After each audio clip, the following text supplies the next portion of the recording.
Y vamos a saludar, vino muy gentilmente aquí hasta nuestra mesa de tareas, el ingeniero Guillermo López Flores.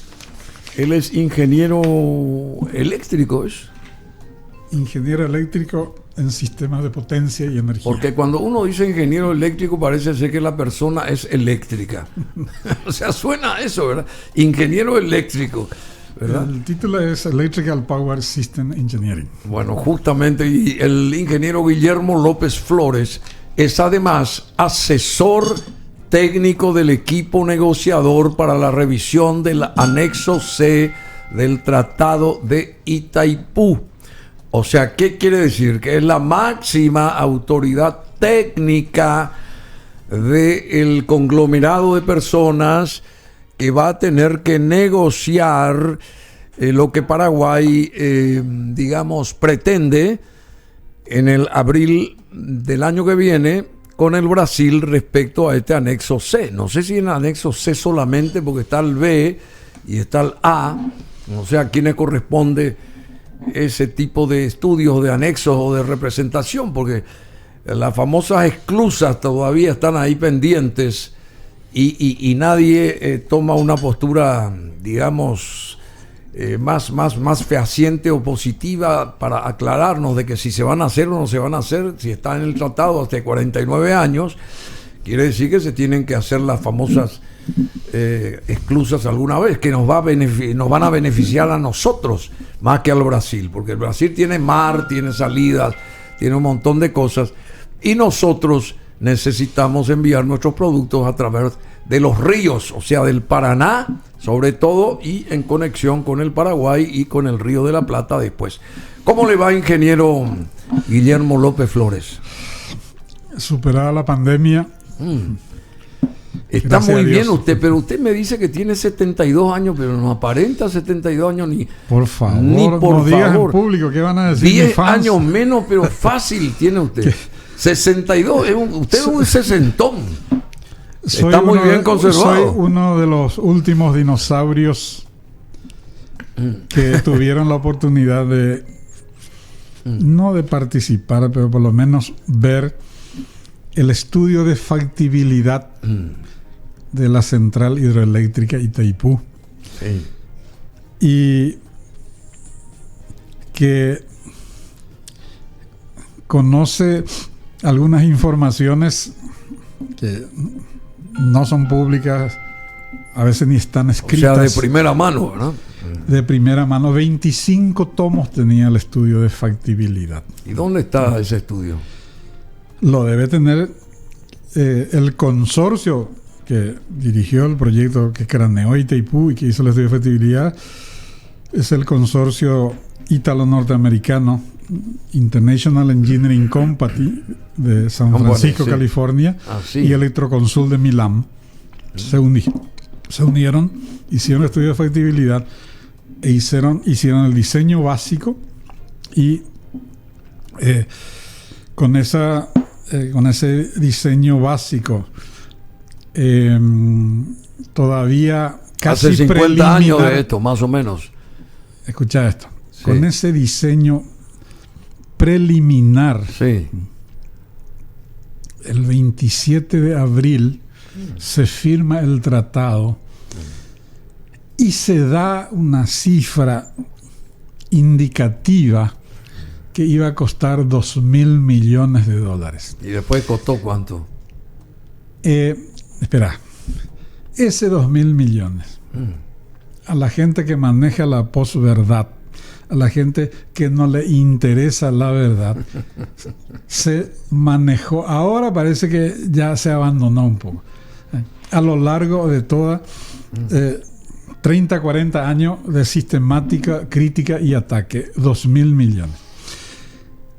El presupuesto del proyecto que se ejecutó y que se terminó en el 73, se firmó. A fines del 75 recién el consultor entregó la versión que se construyó con un presupuesto de casi $5.000 millones. Ese es el presupuesto real inicial. O sea, de 2.000 pasó a 5.000. Así es. Y se firmó ese tratado en Brasilia el 23 de abril de 1976, con el orden de precio. 76, ¿verdad? 73. No. 73, perdón. 73. Aparte de eso, el presupuesto es, en un proyecto preliminar, es que la técnica de vender elefante blanco, y Itaipú era un verdadero elefante blanco. Representaba 3/4 más o menos de la potencia instalada en Brasil, una sola represa, ¿verdad? Era dificilísimo de vender, y siempre cuando se quiere vender elefantes blancos se minimiza el costo y se maximizan los beneficios. Y una vez aprobado por el Congreso o vendido al público, ahí aparecen los costos reales, ¿verdad? Que es un poco el caso de Itaipú. ¿Cuánto se gastó en total? ¿Cuánto costó Itaipú en su totalidad? 5.000 millones, me dice, pero mucho más. Es el presupuesto en el año 75. 75-73. No, 73 se firma el tratado en Brasilia con un proyecto preliminar. Sí. La consultora sigue elaborando el proyecto, lo refina. Perdón, y la consultora era integrada por gente de San Francisco, California, y de Milán, Italia. Así es. Exactamente. Bueno. Y sigue elaborando, y la versión que los propietarios aprueban a fines del año, 2 años y medio después, estaba presupuestado en 4.900 5.000 millones de dólares en aquel tiempo. Es el presupuesto de partida, ¿verdad? Pero como tardó 30 años en construirse, obviamente hay costos crecientes, ajustes, variantes, reajustes, corrupción, sobreprecio, todo eso. Algunos maletincitos también, ¿verdad? No diría algunos, bastante. Y entonces, en el balance de Itaipú, uno de los últimos, el CAPEX, el Capital Expenditure, o sea, la plata al contado que se puso, creo que estaban 17.000 millones de dólares. Y con los costos financieros, porque obviamente se va a pagar, o sea, en 50. De 2.000 a 5.000, de 5.000 a 17.000. Así es. Y después, y terminó esto en cuánto. Ese es el capital, ¿verdad? Después están los costos financieros, porque es un préstamo a larguísimo plazo. A larguísimo plazo, 50 años más o menos para repagar, ¿verdad? 50 años, y eso creo que suma el orden de los 60.000 millones de dólares. Inicialmente de un proyecto de 2.000 o 3.000 o 5.000 dólares. 5.000 millones de dólares. Sí, pero no es para escandalizarse. En cualquier forma. 5.000, es verdad, 5.000. Hace un cálculo financiero, una obra de 5.000 millones de dólares, o 10.000 o 15.000 millones de dólares. Hace el plan de pago a 50 años a una tasa de interés, no sé, 10% anual, y vas a ver que te da cifras siderales, 5 o 6 veces. Haciendo un prorrateo. En Excel se encuentra ese tipo de cálculo. Bueno, nosotros muchas gracias, invitamos al ingeniero López Flores para que nos aclare, nos oriente, porque no estamos en condiciones de debatir ni con él ni con nadie acerca de esto llamado Itaipú, ¿verdad? Pero que una cabeza, un cerebro como el que lo tiene acá, perteneciente al ingeniero López Flores, no pueda venir a desglosar ciertas cuestiones puntuales, es siempre bienvenida esa cabeza, ¿verdad? Alguien que fue testigo, como el ingeniero, de participar muy estrechamente de todo este andamiaje llamado la hidroeléctrica, la hidroeléctrica más grande del mundo hoy en generación de energía, digamos. Sigue siendo la mayor generadora de energía, ¿verdad? Ya no. ¿Ya no? Ya no. ¿Y cuál es la mayor entonces? Las Tres Gargantas sobre el río Amarillo. Río Amarillo en China. En China. Pero también la potencia instalada en capacidad de generación en máquinas que tiene es 24.000 contra 14.000. De Itaipú. Mientras que la generación de energía eléctrica es un poco mayor nomás. Sí, por eso. Itaipú es excepcional en términos de ingeniería. Y esa generación de energía, digamos, el movimiento energético se da gracias a la potencia del mismo río, digamos. ¿Cómo se llama? La potencia. Al combustible, el agua. Claro, la potencia del agua, digamos.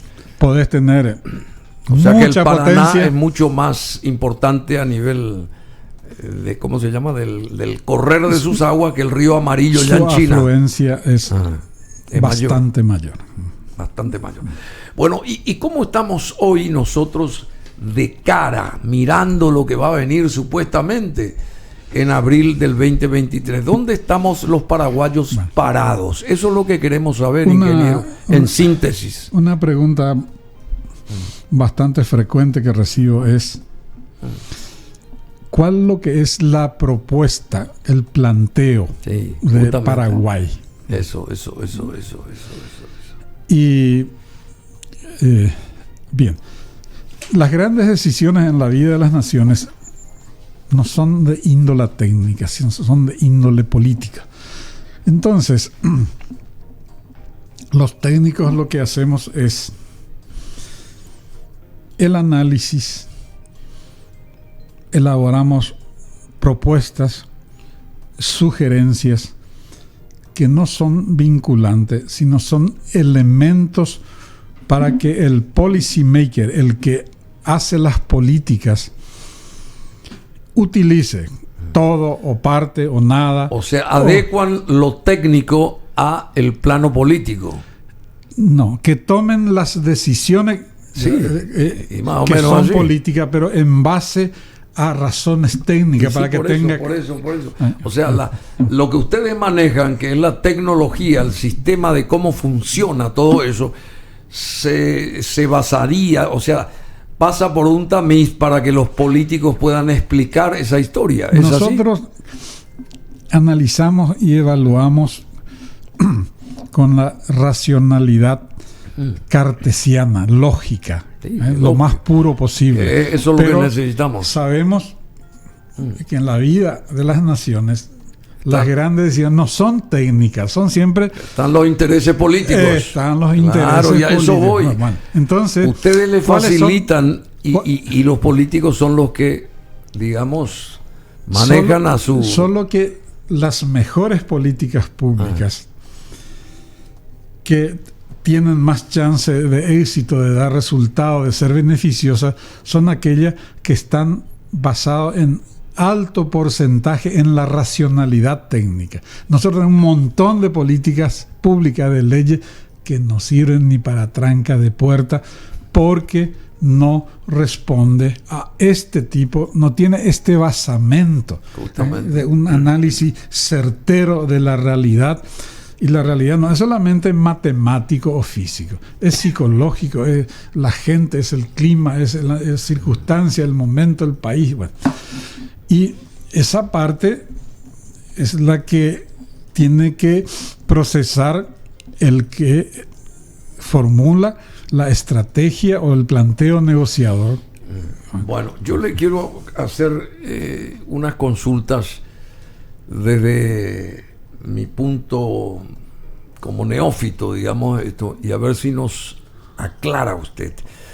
¿Qué es Itaipú? Es una gran usina que produce energía. Es así, es una gran empresa, digamos, es un gran, qué sé yo, es una empresa que produce un bien, un único bien. Claro, la energía. Bueno. ¿Qué es la energía garantizada de Itaipú y la energía adicional de Itaipú? Primera pregunta. Sí.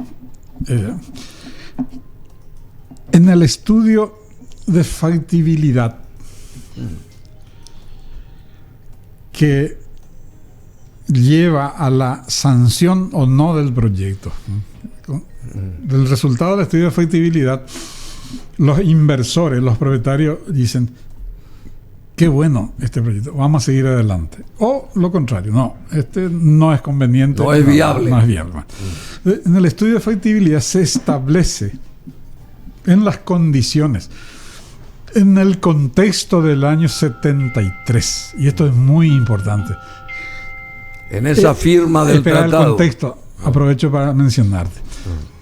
Hoy se habla de precio de mercado. En los años 70 no existía el mercado. Eran todo precio impuesto por el gobierno de turno, a veces divorciado de la realidad, nadie le podía discutir. No existía ese mercado competitivo abierto. Hoy existe. Entonces, hoy día se hace reclamos de hoy sin tener en cuenta que el contexto... Que han pasado 50 años. Y era totalmente diferente. Bueno, eso, bueno. Entonces, el estudio de factibilidad dice que Itaipú puede generar con alta probabilidad, 95% de probabilidad, 73.000 gigavatios horas por año. O sea que puede garantizar una producción. Después pasó a 75, ¿verdad? Entonces hablemos nomás del 75.130 gigavatios hora por año. Esa es la energía, decimos garantizado, pero no es 100%, es altísima, 95% de probabilidad. Y esa es la energía garantizada que el que contrata con Itaipú, que compra Itaipú, tiene la seguridad de recibir proporcionalmente a la potencia que contrata el porcentaje de esos 75.000. Esa es la energía garantizada. ¿Qué pasó en la realidad para bien y beneficio de los propietarios de los pueblos?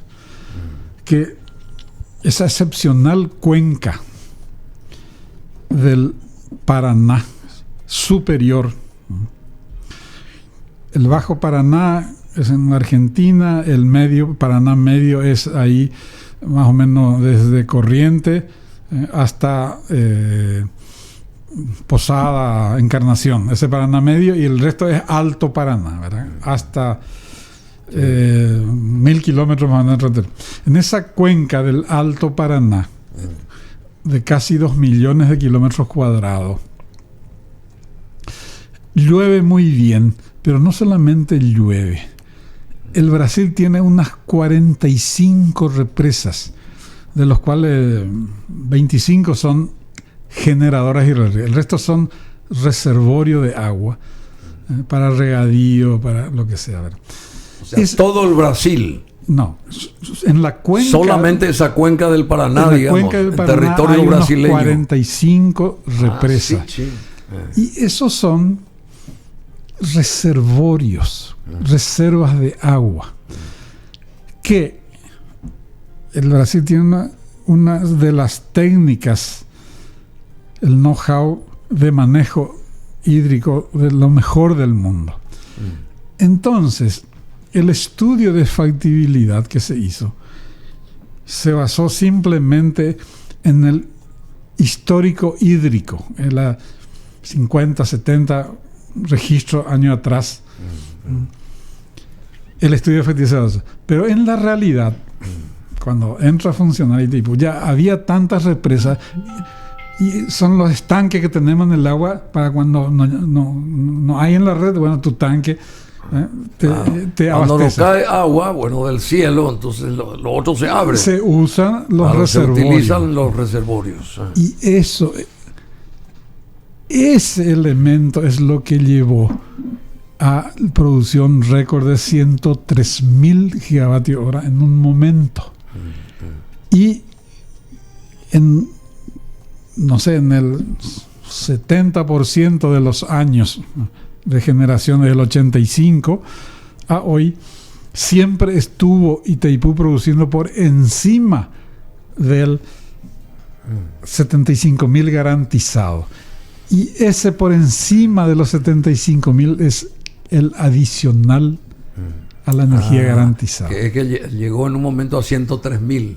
Así es. O sea, son 30... Este año no llegamos ni a la garantizada. O sea, son 30% más o menos más. Sí. El 75 a 103.000. 7 o 3, sí. No, más, 40% más. 40% más. Bueno, y entonces esa es la definición, según usted, de la energía garantizada y la energía adicional. ¿Estamos hasta ahí? Así es. Bueno, Itaipu es una empresa que, según el tratado que se firmó en el 73 en Brasilia, un 23 de abril, vende su energía a costo. Es decir, sin lucro. Así es. No hay lucro ahí. Ni pérdida. Por lógica, y lo que dice el tratado, en el 2023, la energía bajará 60%, porque pasaron 50 años donde se pagó todo lo que costó la represa, desde aquel primer impacto ahí de 2.000 millones, después pasó a 5.000, después a 17.000, después subió a 60.000. Bueno, después de 50 años, en el 2023, la energía bajará 60%, ya que en esa fecha, en abril del siguiente año, se pagará la totalidad de la deuda del costo de Itaipu. El costo financiero de la deuda representa el 60% del costo de la energía de Itaipu. ¿Está bien? ¿Usted coincide Las obligaciones con esto? financieras de Itaipu representan 60% del costo de producción. Hasta ahí estamos bien, entonces. Excepto algunos conceptos, pero no, sigamos. O sea, es correcta. 60% se va a bajar, disminuir el costo de la energía. Cuando se pague todo, obviamente desaparece esa porción. De aquí a un año se va a pagar todo. Así es. Hoy estamos en el año 49, el año que viene en el año 50, se paga, ¿verdad? Bueno, ¿y qué quiere decir eso, ingeniero, para mi humilde conocimiento, ¿verdad? Si se paga todo y se baja el 60%, la energía tiene que costar menos, sí. ¿O no es así? Tendría que costar menos. ¿Y por porque qué? Itaipu va a rebajar su precio. ¿Por qué Brasil insiste que hay que seguir con el tratado e insiste que debe de costar menos la energía, según Bolsonaro? Y nosotros decimos lo contrario. ¿Por qué eso? Nosotros queremos mantener el costo de energía, y cuando yo pregunto, y Juan Pueblo, la factura de la ANDE después del 2023, ¿cuánto va a pagar?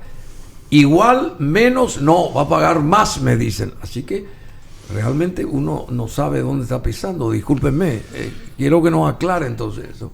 El debate paraguayo sí. está teñido, ya dije, de la posverdad y una deshonestidad intelectual y hasta cínica. La gente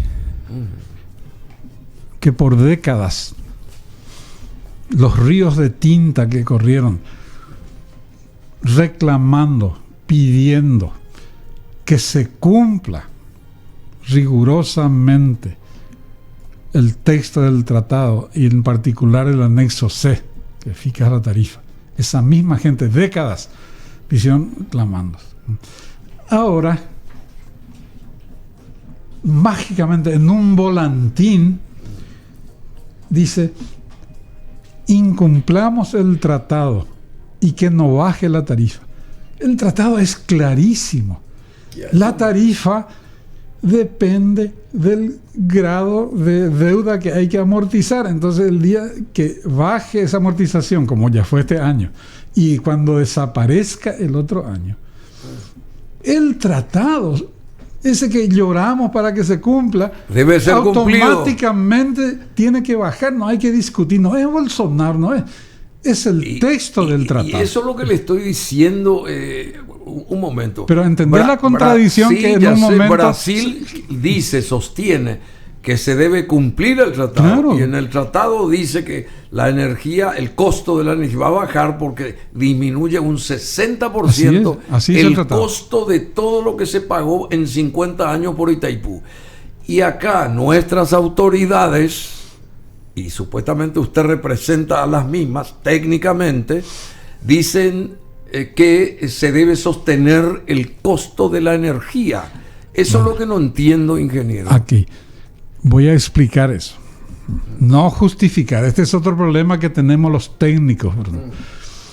Cuando yo explico las cosas, la gente dice, ese está vendido el oro. Señor, le estoy explicando. No es mi opinión, no es mi posición. Le explico. Cuando yo escribo, no te habré enviado, ¿verdad? Explico en una parte expliqué la tarifa. Lo leí la tarifa y termino la explicación y después digo, esta es mi opinión, ¿verdad? Bueno, lo que te voy a decir es una explicación. La explicación ya te di. El tratado es el que impone. No es el Brasil, no es Paraguay, no es Bolsonaro, no es el tratado. Esa es la verdad jurídica, ¿verdad? Bueno.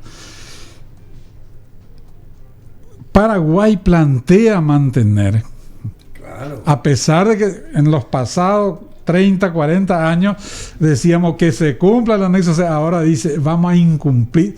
Y a eso voy. Ok, pues. Y voy a explicar. Por favor. Por lo menos, como yo lo entiendo, no soy dueño de la verdad, puedo estar equivocado. Una cosa es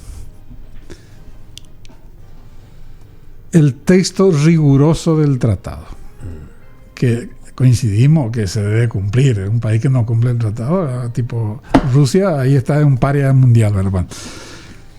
Pero eso no quita, no impide que el Paraguay pueda hacer un planteo a su socio, pero no en términos de exigencia, porque el tratado sino no como copropietario. Como copropietario, como claro, socio. Como socio. Tiene el argumento moral de decirle, mira, en el 86 vos me pediste una ayuda, incumplir porque necesitábamos, porque mi economía estaba en el suelo y yo te acepté. Ahora yo te pido incumplir en el otro sentido porque mi economía necesita.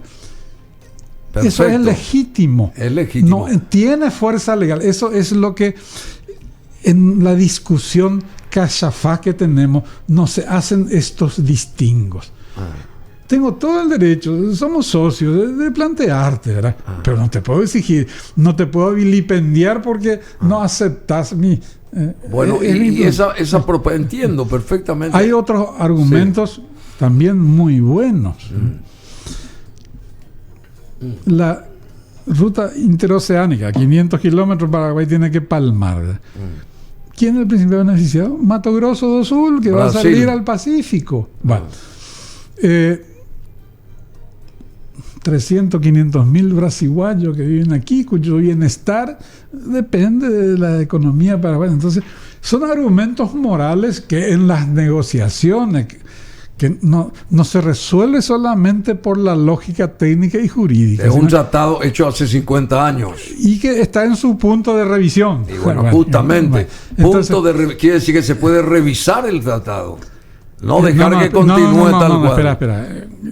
Después vamos a ir a es importante. Ahora eso. Estamos en el anexo C, ¿verdad? Sí, anexo bueno, C. Lo que quiero que te quede claro y a la audiencia es de que una cosa es, y aquí se da a entender y se usa la retórica de que Paraguay tiene el derecho a mantener la tarifa, y no es cierto, no tenemos derecho, porque el tratado dice otra cosa, dice claramente las reglas, ¿verdad?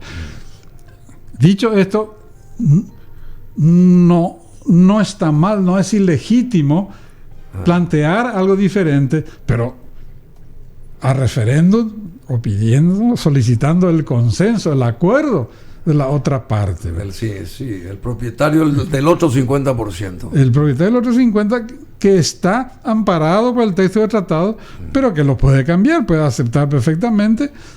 Dice, ok, vamos a mantener. Así como en algún momento Paraguay le tendió la mano a Brasil. Así es. Pero es así. Lo que quiero que quede claro es los conceptos. El derecho se aplica, y eso no quita que yo plantee algún apartamiento del derecho a referéndum de mi socio, ¿verdad? Estas son las cosas que no se hablan con sinceridad. No, esa es la verdad. Y se presenta como si fuera un derecho. Pero es increíble, te estoy diciendo. La gente que se pasaron abriéndose las venas por el cumplimiento del anexo C, ahora dice, vamos a incumplir a grito pelado, ¿verdad? Qué incoherencia, compañero. Sí.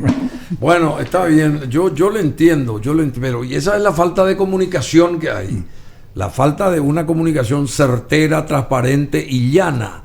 Que le dije antes de que comenzara esta charla, fuera de micrófonos, por parte de nuestro lado, digamos, por parte de Itaipú, Paraguay, que parece que se esconden o se escuenden aquellas personas que tienen que dar la cara y aclarar la situación, y se hacen no encontrar y ese tipo de cosas. Entonces uno está en la nebulosa permanente. Permíteme aclararte esto. Sí.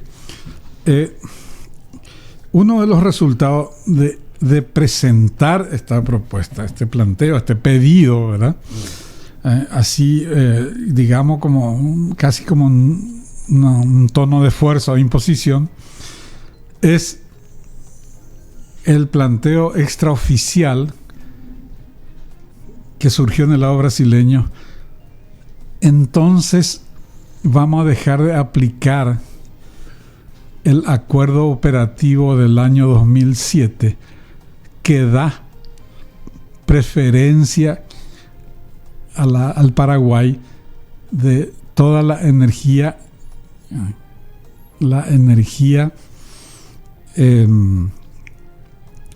extra potencia, extra capacidad, que no es energía adicional, que es después de la energía adicional, más allá de la sí. Capacidad de los generadores en la placa nominal es 700 megawatts, pero en realidad es 740, y si hay salto de agua puede dar hasta 760. Ese 60 es una energía, digamos, que ya extra, que ya no está legislada. No está legislada, sí. Entonces, en el acuerdo operativo se dijo, Paraguay hasta el 2023 tiene prioridad, preferencia por toda esa energía que también es sobrante, digamos, sobrante, extra, lo que sea. Entonces, ellos dijeron, bueno, diciendo más o menos, bueno, pues si ustedes plantean incumplir el tratado en cuanto a la regla de tarifación y bajar, entonces nosotros planteamos también dejar de lado este acuerdo, ¿verdad? Es un poco ahora ya se aclaró todo. Oficialmente dijeron, no, ese acuerdo se va a cumplir hasta el 23, pero te das cuenta de cómo una posición genera una reacción sí, en el sentido contrario. Si usted incumple este, y bueno, incumplamos este otro también, ¿verdad? Sí, claro. Bueno, por eso yo digo que acá, si tampoco entro en ese terreno, bueno, no me interesa, y menos polemizar, ni mucho menos. Acá lo que hacía falta desde hace bastante tiempo es como una red informativa oficial que explique todo eso que usted está diciendo ahora, pero directamente de la cabeza. Eso no. Pero como se cambiaron varios directores en Itaipú en los últimos años también, entonces al fin de cuentas esos señores tienen que aprender de cero seguramente todas las historias que conlleva la propia historia de Itaipú, y les hace hasta difícil comunicarse, ¿verdad? Certeramente. En Paraguay la comunicación pública prácticamente no existe. No existe política comunicacional. Bueno, la sociedad no conoce, no tiene en claro, o por lo menos frecuentemente me pregunta la gente, ¿cuáles son? Y esto va para usted también, ingeniero. ¿Cuáles son en simple y en concreto las propuestas, o cuál es simple y en simple y concreto la propuesta, la postura, la ponencia paraguaya a ser planteada en el proceso de revisión del anexo C? Lo que usted dijo. Ok, lo que pasa es que comenzamos y como siempre nos disgregamos. Estaba diciendo, entonces, se hacen estudios de lo mejorcito que se puede hacer en el país y se concretan en estos 17 puntos. Así. Y de ese menú y cualquier otro que el que define la política de postura paraguaya, con eso debe elaborar el neto, el concreto. Son estos 3 puntos, 5 puntos, 2 puntos, lo que sea, ¿verdad? Acá hay 17. Pero este es, repito, el trabajo técnico con sus recomendaciones y sugerencias. O sea, entregado al Ejecutivo, digamos, a la Cancillería. Al Ejecutivo, ¿verdad? Y a partir de ahí, ellos consolidar, tienen que consolidar, concretar y pasar por un tamiz de exposición al final. Esta es mi recomendación. Era siguiendo un poco un flujo de actividades. Con este input, el gobierno, el ejecutivo, el equipo encargado de elaborar, de concretarla, de negociar y concretar, elabora una primera propuesta y comparte. Primero, en mi opinión, es más productivo compartir con unos actores relevantes, los partidos políticos, por ejemplo, y cualquier otro gremio. El Congreso. Lo que sea, ¿verdad? Y se refina, se reajusta, se retoca. Y ese primer borrador consensuado entre actores de la nación, ahí transmitir al público.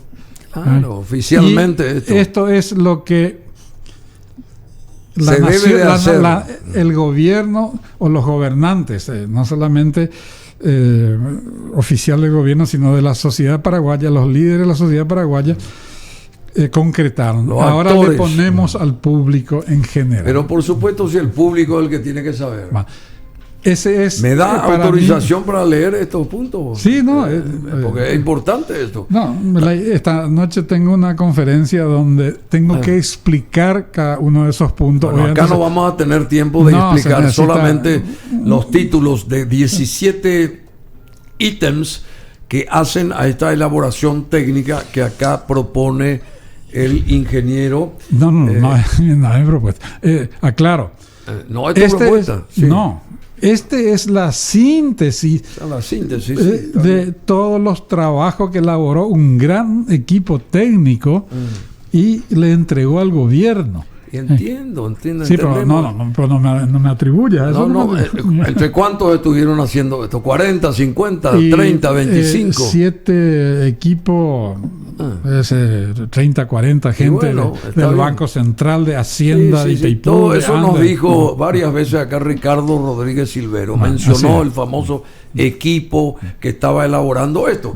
Y el resultado de ese equipo, y entre esos 40 o esas 40 personas está el ingeniero, ¿verdad? En realidad, usted formó parte ahí. Te explico.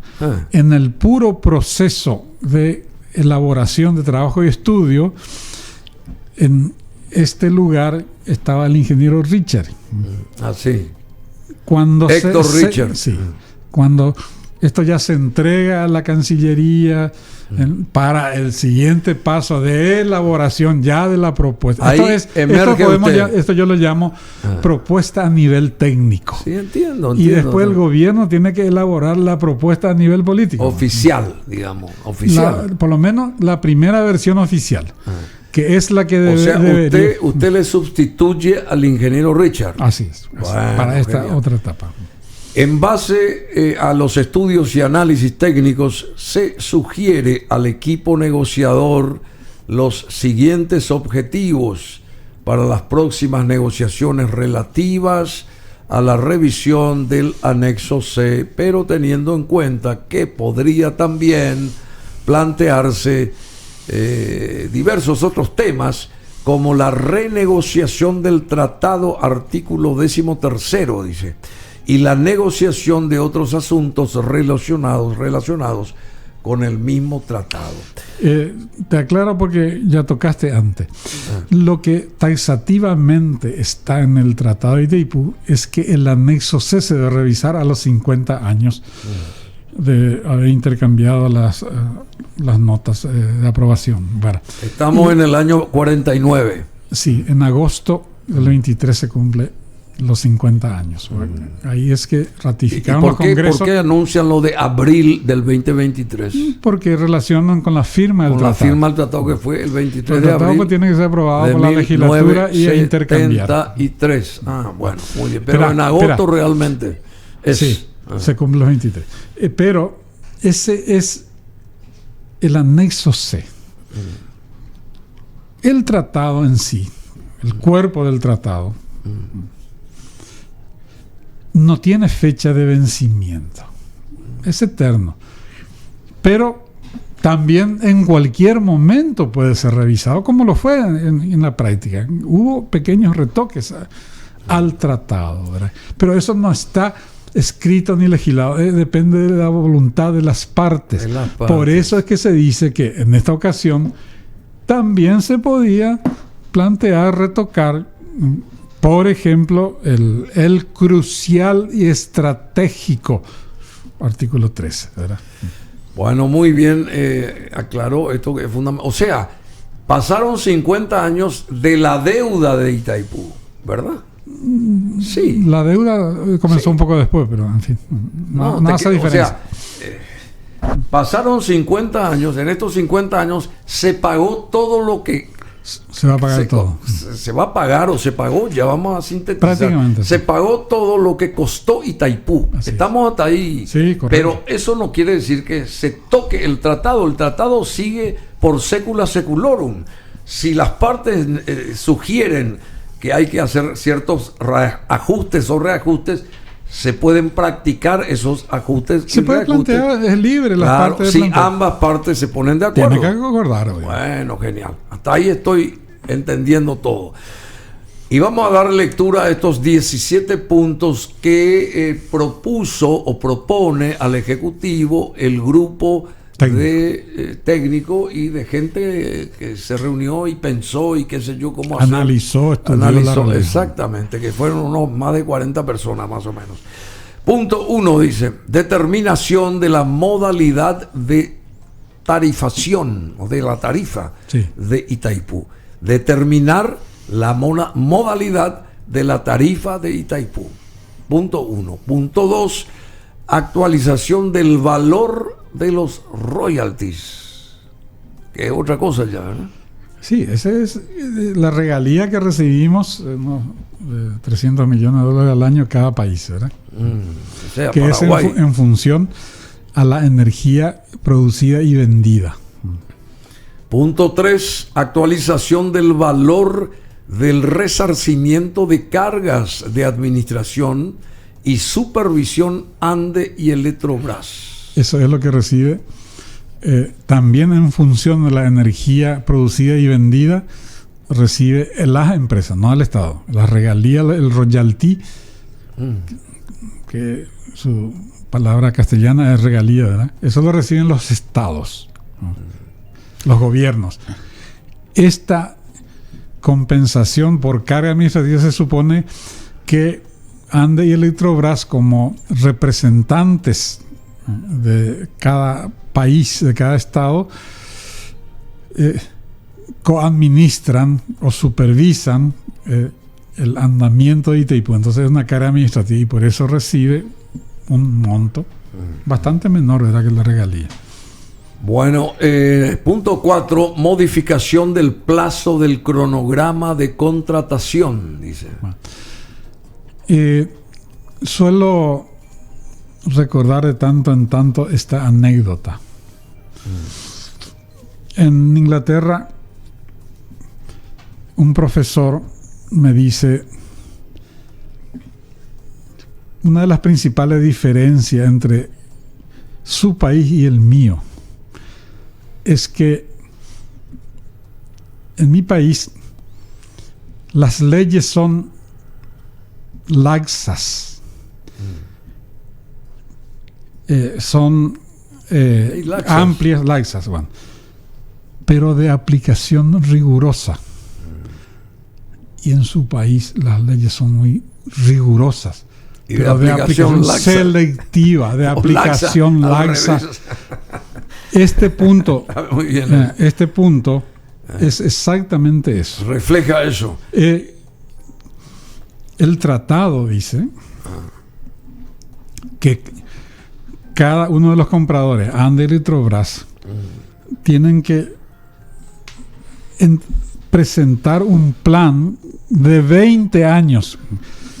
El año 1 voy a llevar tantos megavatios, el 2 voy a llevar, el 5 tanto, ¿Y alguien hace ese tipo de ejercicio? Jamás se hizo. Claro, si nadie se reúne. Pero está en el tratado. Pero van a farrear el lunes 2 como si fuera el 1 de mayo. Nunca. Por disposición del presidente. Total, acá la cerveza y nadie piensa en las generaciones que están llegando.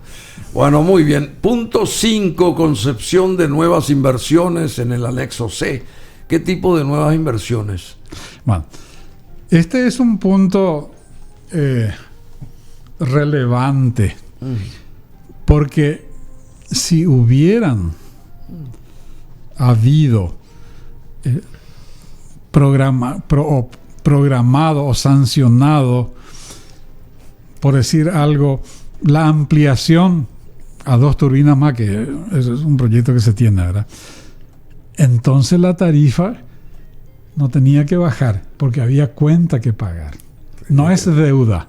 Cuenta que pagar, ¿verdad? A eso se refiere esto. Generemos proyectos.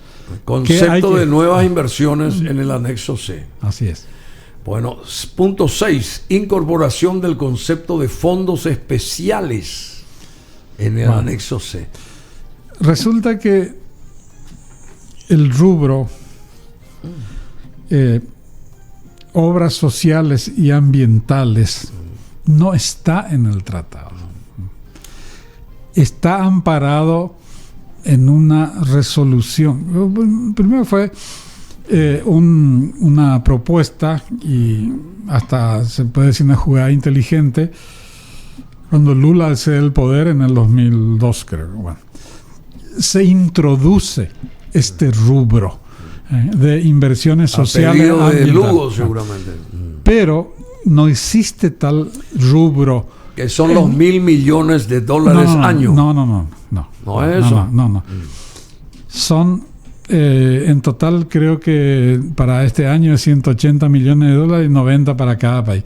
Y eso es lo que se usa en el hospital, la escuela, la ruta, fondos especiales. Entonces eso no existe y está. O sea, no existe escrito, no está nada escrito, pero está tácito lo que se pone acá. No está explícito. Sí, no está explícito, pero está se da como tácito que hay que tener este tipo de fondos especiales. Pero yo entiendo que en las leyes y en los tratados no existe lo tácito, ¿no? Y tiene valor lo que está explícitamente escrito. No, pero espera, que es importante lo que te voy a decir. ¿Dónde se mete ese rubro?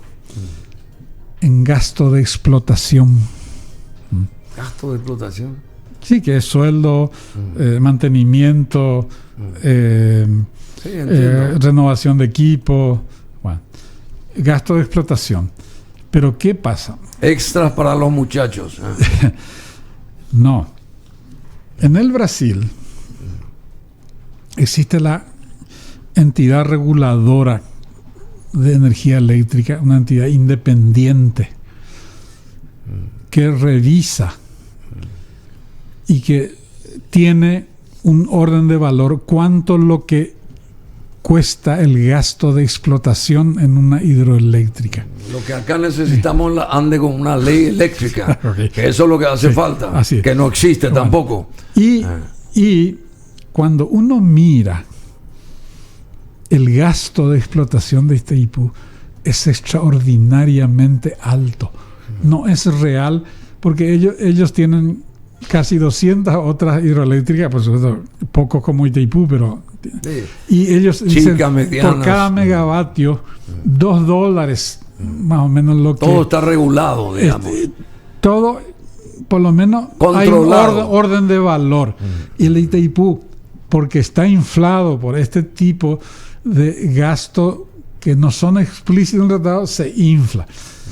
Ya en algún momento la Contraloría General del Brasil preguntó ¿por qué tan alto tu gasto de explotación?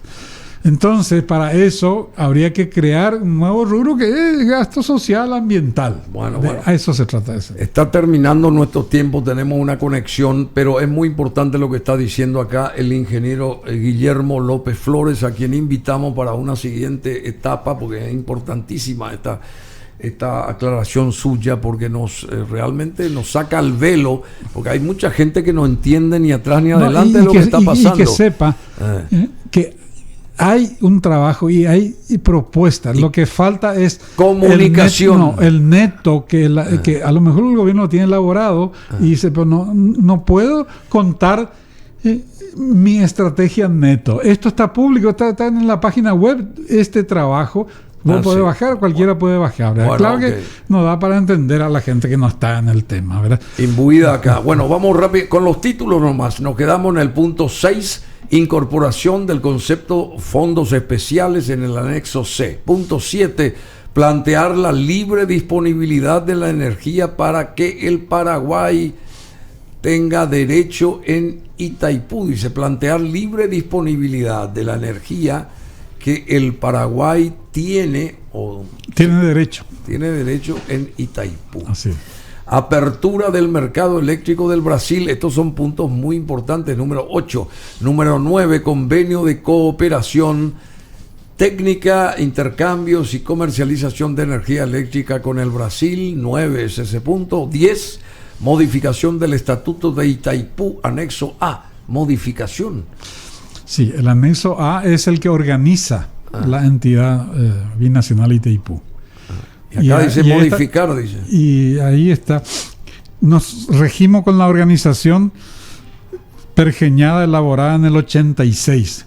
En el 95 se negoció una modificación, porque es el que atribuye los poderes, los cargos, quién firma el cheque, quién es adjunto, quién es titular, etc. Y ahora ya se fue Magnolia. No sé quién está. Punto 11, construcción de la esclusa de navegación. Esto está en el anexo B. Construcción de la esclusa de navegación en la central hidroeléctrica Itaipú. Y esta esclusa o estas esclusas nos favorecen a nosotros, a los paraguayos, no así a los brasileños. Y nosotros hace rato ya teníamos que haber entrado en la presión de que se construyan estas esclusas, ingeniero, a mi humilde modo de entender las cosas, ¿verdad? Sí, bueno, pero esto pues es una sociedad de iguales. Está escrito, pero no dice que hay que hacer en tal o cual plazo y después tenés que tener... pasaron 49 años, ingeniero. Y si hubieras iniciado la construcción de la esclusa, 3.000, 4.000 millones de dólares. ¿A cuánto iba a ir la tarifa? No, pero ¿qué pasa si se detenían las valijitas que llegaban? Si se acumulaban todas las valijitas, con eso ya se pagaban las esclusas. No, eso es una declaración política. Las valijas existen, pero no es para financiar una esclusa de 3-4 mil millones de dólares. Es mucha plata, pero lo mismo pero habría que hacer. Así es como se contamina el debate. Bueno, está bien. Pero así es como se contamina el debate, pero estoy en lo cierto, porque si la esclusa nos favorece a nosotros para que nuestros productos se desalijen y que no hacía el Brasil, porque el Brasil no necesita. No es cierto, nosotros no necesitamos la esclusa. ¿Por qué? ¿Por qué no necesitamos la esclusa? Porque nuestro país comienza en Salto del Guairá y tenemos puerto para Barcaza a Presidente Franco, nosotros podemos evacuar ya por Barcaza. Brasil necesita. Ellos tienen que traer del profundo Brasil. Pero hay 45 represas, me dice usted, que tienen ellos. Y muchos tienen esclusa de navegación. Bueno, yo todavía no estoy de acuerdo en ese punto, pero no importa. Yo te explico, no es para estar de acuerdo. No, ya sé, está bien. ¿Dónde está lo de las esclusas? 8, apertura del mercado eléctrico, ya dije. 9, convenio de cooperación, intercambio, comercialización de energía con el Brasil. 10, modificación del estatuto de Itaipú. 11, construcción de la esclusa de navegación de Itaipú. 12, ampliación de la capacidad de generación en Itaipú. Ampliación. Sí, se supone que se puede instalar 2 turbinas más. Eso de lo que habló usted recién. 13, elevación del nivel operativo máximo del embalse. Sí, esa cota de 119, 120 metros sobre el nivel del mar, con un poco de trabajo, no muchos gastos, se supone que se puede elevar 1 o 2 metros más. Y cada centímetro que se eleva es una cantidad enorme de energía. 14, determinación de un fondo para grandes reparaciones. 15, determinación de un fondo para inversiones en infraestructura del sector eléctrico en Paraguay y Brasil. 16, determinación de principios hidropolíticos. Hidropolíticos. Así es. Un tema prácticamente desconocido en Paraguay. ¿Qué pasa si se los lleva a todos los políticos y se los ahoga ahí? No, eso no es política hidrológica.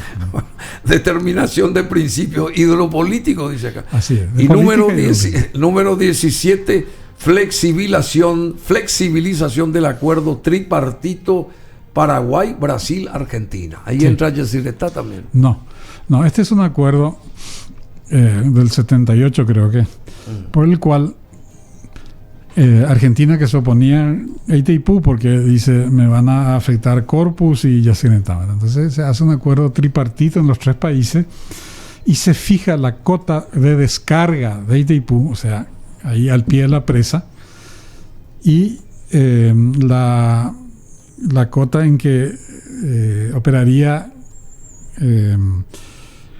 cuando se haga Corpus, cuando se haga Corpus. Entonces, estos 3 países acordaron así. Itaipú puede funcionar hasta con 18 máquinas. No importa si tiene 50 máquinas. 18 máquinas juntas. Porque esto hace variar el nivel del río agua abajo. Entonces, afecta la navegación.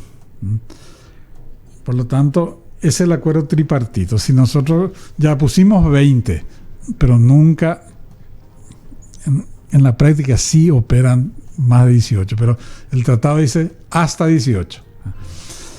Entonces, si queremos poner más máquinas, ya hay que renegociar que se pueda operar más máquinas. A eso se refiere ese tratado. Bueno, ingeniero, le agradecemos muchísimo. Si se anima a retornar, estaríamos más que satisfechos, contentos y felices porque usted nos aclara un montón de cosas. Diga que sí, ¿verdad, ingeniero? ¿Va a decir que sí? Aprecio esa expresión, te aclara. Yo no busco adhesión, yo no busco confender, yo quiero crear ciudadanía. Quiero darle la información lo más objetivo posible para que él se forme su propio criterio, el ciudadano, y con él le laven más el cerebro cualquier güey con neta que viene a discursear. Los famosos todólogos acá. Bueno, desde que usted vino no se puso un tema musical, no cortamos, no hicimos nada, lo escuchamos. Muchas gracias, sigan sonando los teléfonos acá del ingeniero